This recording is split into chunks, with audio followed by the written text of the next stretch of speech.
Sabemos que podemos ficar sem audição quando 95% da nossa vida é feita a comunicar.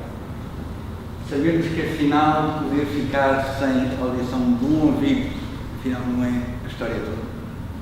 Podemos ficar sem audição sem o segundo ouvido. E a dada altura a percebermos que se calhar nem dá para operar.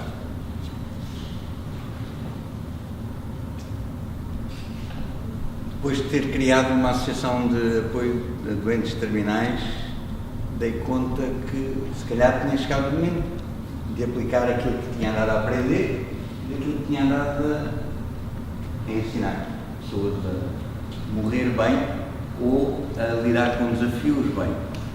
Então, houve um momento, e estou muito grato ao Roberto, foi profunda amizade, fomos criando amigos, e grato por tudo, a Rita e a todos vós. Aquilo que aconteceu foi que a dada altura eu percebi que se calhar podia ter uma cirurgia e recuperar a audição, mas houve um instante em que o médico, que eu escolhi para ser meu médico, me disse, se calhar pode não poder ser operado. E eu de repente vi toda a minha vida, o que é que eu vou fazer? Vivo como orador, a dar aulas, a fazer discursos, o que é que eu vou fazer? E de repente, há um instante que penso assim, se Stephen Hawking faz o que faz, na situação em que faz, eu vou continuar a viver exatamente igual. E a Rita não havia perguntou-me, então o que é que mudou num orador que de repente passa a ser surdo e se eu tirar esta prótese, se eu tirar este implante, eu deixo de ouvir? E há bocadinho eu estava a pensar, então o que é que acontece porque eu por acaso vim para aqui sem as baterias, sem as pilhas, sem o comando à distância, sem nada. Então o que é que acontece se eu ficar sem baterias? Não acontece nada, falo da mesma. Então, quando eu a dada altura percebi que de facto a coisa podia ser complicada, a atitude foi, não vai mudar nada, por uma razão simples, porque eu não vou deixar mudar nada. Aprendi com o Tchotchinov, no apoio a doentes terminais, uma coisa muito engraçada. Nós nascemos todos terminais, só não sabemos quando é que termina. Então, preparei-me para a cirurgia, fiz tudo o que eu sabia fazer, desde limpezas de fígado para trabalhar as minhas emoções, desde a acupuntura, prática intensa de yoga, meditação, visualização. Tive a honra de ver uma cirurgia igual à minha, como se fosse eu o meu cirurgião, via 5 vezes, e tudo isso, mas faltava uma coisa. Tinha um medo que ainda não estava resolvido. Era o medo de morrer na cirurgia. O que é que aconteceu? Aconteceu aquilo que acontece aos doentes terminais. Não podem falar com as pessoas que mais amam e que mais os amam do seu maior medo. Porque normalmente as pessoas que mais nos amam não estão preparadas para aquele momento. Aconteceu isso. Então o que é que eu fiz? Preparei-me sozinho para morrer na cirurgia, porque era o medo que eu tinha. Despedi-me de toda a gente. Da minha mulher, dos meus filhos, dos meus pais, só despedi-me sozinho. Aquilo que aconteceu foi que a cirurgia foi um sucesso, foi um desafio para os cirurgiões dos Campoém, o pós-operatório foi um sucesso, toda a gente tem tonturas, náuseas, não tive uma única tontura, não tive uma única náusea, ao fim de 12 dias estava com 80% de recuperação auditiva. Então, qual é o clique? Pediram para partilhar um bocadinho algo sobre como falar em público perante uma deficiência auditiva, ou como liderar. Aquilo que aprendi até agora ao longo da vida foi que nós, se queremos liderar alguém, temos que primeiro nos liderar a nós mesmos. E a maior liderança é dar sentido à nossa vida quando tomamos consciência que vamos morrer. E nunca sabemos quando. Então, a minha pergunta para cada um de vós é: porquê?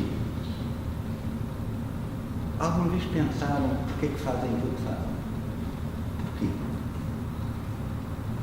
Segunda pergunta, um bocadinho mais fundo, com um bocadinho mais de coragem: porquê?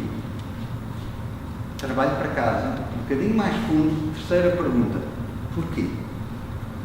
Continuam a aprofundar as vezes que forem necessárias, até aquilo que aconteceu no outro dia a uma querida amiga a quem fiz este trabalho, estes porquês, até ao ponto certo. Foi o momento em que ela começa a chorar, já não aguentava mais, porque ali chegou o momento em que entrou em sintonia com ela mesma, deixou de ter medo de se encontrar e de finalmente aceitar qual é o porquê dela. Então nós na vida só temos duas formas de encarar as situações, de tomar decisões: por amor ou por medo. E há bocadinho eu estava a dizer ao Humberto, eu já tinha, não sei o que é que vou dizer. Sabe como é que eu me preparei? Com muito amor, sem medo. E quando às vezes nós estamos com mais gente, há uma técnica muito engraçada que é começar a usar a energia das pessoas. E é aquilo que eu tenho estado a fazer aqui.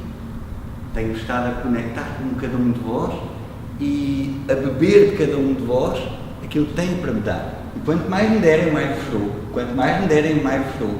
E por isso é que para mim, porem-me à frente de uma câmara de televisão num direto é fabuloso, tenho milhões de gente lá. Ou falar para 10 mil pessoas é muito mais fácil do que falar para 1000, ou para 100, ou para 10. Porquê? Porque nós encontramos pontos. Então, mas espera lá, mas encontras pontos numa audiência com 10, como é que encontras pontos numa câmara que tem 10 milhões de lado a lado? O que é que fazem as crianças? Porquê é que elas são felizes? Porquê é que elas têm qualquer coisa que nós não temos? Não têm medo? Têm uma imaginação infinita. Porquê é que a perdemos? Por medo?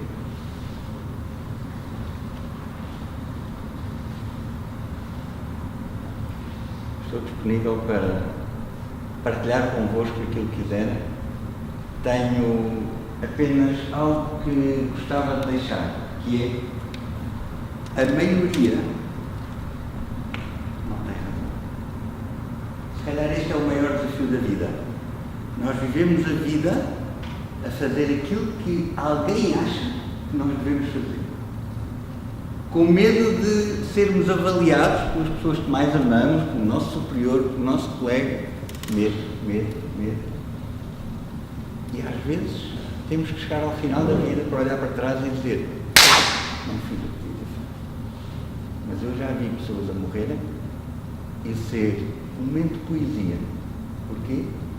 Pessoas que viveram a vida inteira com amor, a dar. Pessoas que ao longo da vida descobriram que dar é receber.